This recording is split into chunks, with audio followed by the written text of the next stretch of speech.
네, 안녕하십니까. 비전교육학입니다. 2012학년도 교육학 객관식 기출문제 17번 문항을 이제 저와 함께 분석해 보도록 하겠습니다. 17번 문항 보시면 학자는 캐롤이고 모형으로 봤을 때는 학교학습 모형이 출제가 되었죠. 캐롤의 학교학습 모형 나올 확률이 어느 정도로 되냐 저한테 개인적으로 만약에 판단을 해보라고 하신다면 저는 교육심리 파트 중에서는 나올 수 있는 그 요소로는 상에 해당된다고 봅니다. 즉 상이라고 봤을 때는 나올 확률이 꽤 높은 편이다라고 말씀드릴 수 있죠. 그럼 왜 캐롤의 학교학습 모형이 나올 확률이 높냐면 이것은 뭐와 연관되어 있냐면 바로 완전학습과 연관이 되어 있습니다. 즉 완전학습이라는 거는 결국 우리가 공교의 관점에서 봤을 때 이런 교육을 통해서 아이들을 이끌어줘 나간다는 거잖아요. 그래서 이끌어줘 나갈 때 아이들을 어떻게 해서도 우리가 최대한 잘 변화시킬 수 있다고 보는 거예요. 아이들이 가지고 있는 유전적 특성이 어떠하든 뭐 그러하든 그것도 중요하겠지만 그래도 어떤 최대한의 노력 과정을 거쳤을 때 충분히 어떻게 모든 아이들에게 이제 최대한 완전 학습을 이끌 수 있다는 거예요. 물론 완전 학습이 100%다 학습 목표에 도달하는 건 아니에요. 그 정의 자체가 뭐 대부분의 뭐 90% 이상의 학생이 뭐 90점 이상의 뭐 어느 점수에 도달하는 걸 완전 학습으로 보는 거예요. 그래서 결론은 대부분의 학생이 학습 목표에 도달하는 건데 그러면 그 완전 학습과 관련돼서 체계적인 이론을 먼저 정립하고 말했던 사람이 캐롤이 유일하거든요. 브룸과 캐롤이. 그래서 특히 그 캐롤의 학교학습 모형, 브룸도 완전 학습을 이 캐롤의 학교학습 모형을 토대로 이야기하고 있기 때문에 이것이 나올 확률이 높다 이렇게 말씀드린 거죠. 그러면 캐롤은 도대체 완전 학습이 어떻게 이루어질 수 있냐고 했냐? 학습의 정도, 즉 이 학습의 정도가 100%가 되려면 어떻게 하면 되냐? 분모는 작아지고 분자는 커지면 되겠죠. 상식적으로. 이 학습의 정도는 이 함수로 나타낼 수 있는데 이 함수가 커지려면 학습에 필요한 시간을 줄이고 학습에 사용하는 시간을 늘리면 학습의 정도인 학습률은 커지게 될 수밖에 없다는 거예요.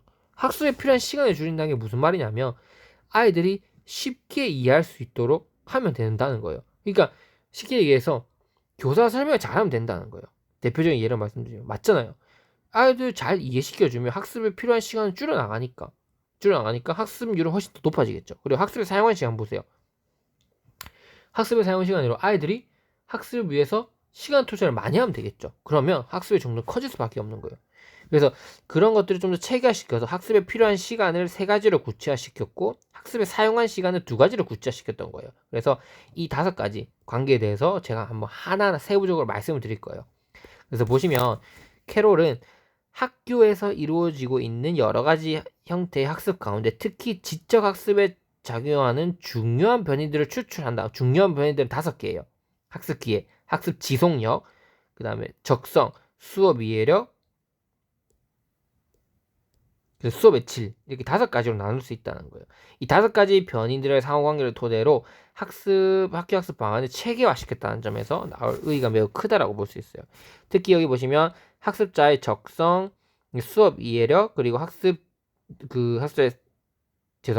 적성, 수업 이해 능력 그리고 학습의 지속력을 개인차의 변이로 그리고 수업의 질과 학습의 기회를 교수 변이로 보았으며 이런 5가지 변이들을 적절히 조절해서 학습의 효과를 극대화할 수 있다고 보았다. 그래서 시험에 만약에 나왔을 때 분자, 분모 이렇게 따로 떼어놓고 물어볼 수도 있지만 어떻게 물어볼 수 있냐면 개인차 변인과 교수 변인으로 이렇게 물어볼 수도 있어요. 그래서 학생의 적성이나 그 다음에 여기 보시면 수업의 이해력이라고 한다든지 그리고 학습의 지속력 이 3가지는 개인적 변인이에요.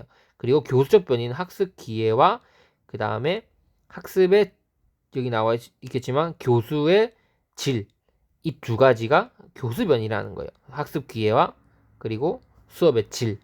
그래서 시험에 나올 때 이렇게 분자 분모 따로 떼가지 3둘로 외우는 것도 중요하고 개인차 변인 이렇게 묶어서 3개 그리고 학습 변인 이렇게 2개 이렇게 따로따로 X자로 외워주는 것도 우리가 준비를 해놔야 된다는 거예요.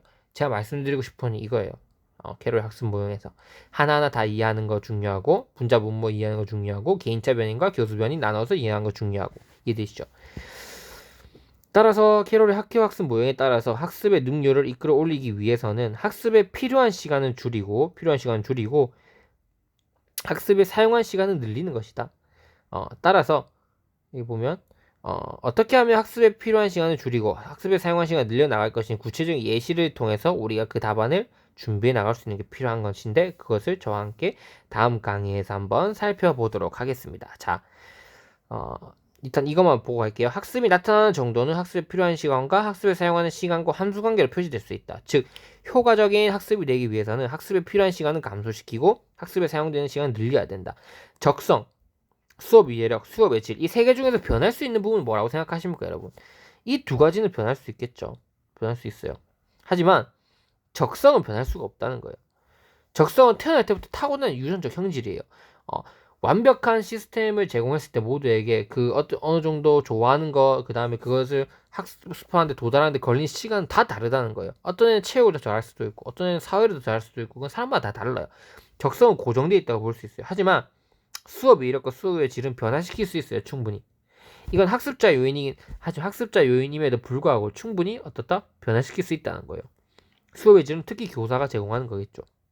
그래서 핵심 포인트는 수업의 이해력과 수업의 질을 조정해서 학습에 필요한 시간을 감소시키는 게 핵심 포인트라는 거예요. 적성은 건들지 못하기 때문에. 그게 중요한 거고, 그다음 학습의 기회는 학습에 투자하는 시간이라고 그랬죠.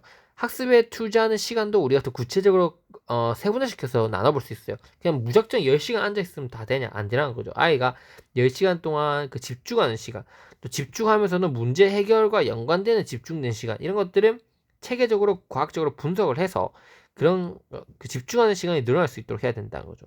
그리고 학습 지속력은 어떤 예를 들면 뭐 다른 학습 방안을 제공하지 않아도, 그러니까 따로 교사가 노력하지 않아도 스스로 아이들이 하려고 하는 동기를 유발하는 정도. 그러니까 따로 시키려고 하지 않아도 학습 동기가 높으면 스스로 더 하려고 노력하게 된다는 거죠. 학습 지속력, 학습 시간은 늘어날 수밖에 없습니다. 동기가 높으면. 따라서 동기를 높여주는 게 중요하겠죠. 하고자 하는 욕구가 높아지면 학습에 투입한 시간은 상대적으로 늘어날 수밖에 없다는 거죠. 그래서 동기를 키워주는 것도 중요하다. 그래서 이렇게 5가지 요소들에 대해서 한번 하나하나 저와 살펴보도록 하겠습니다.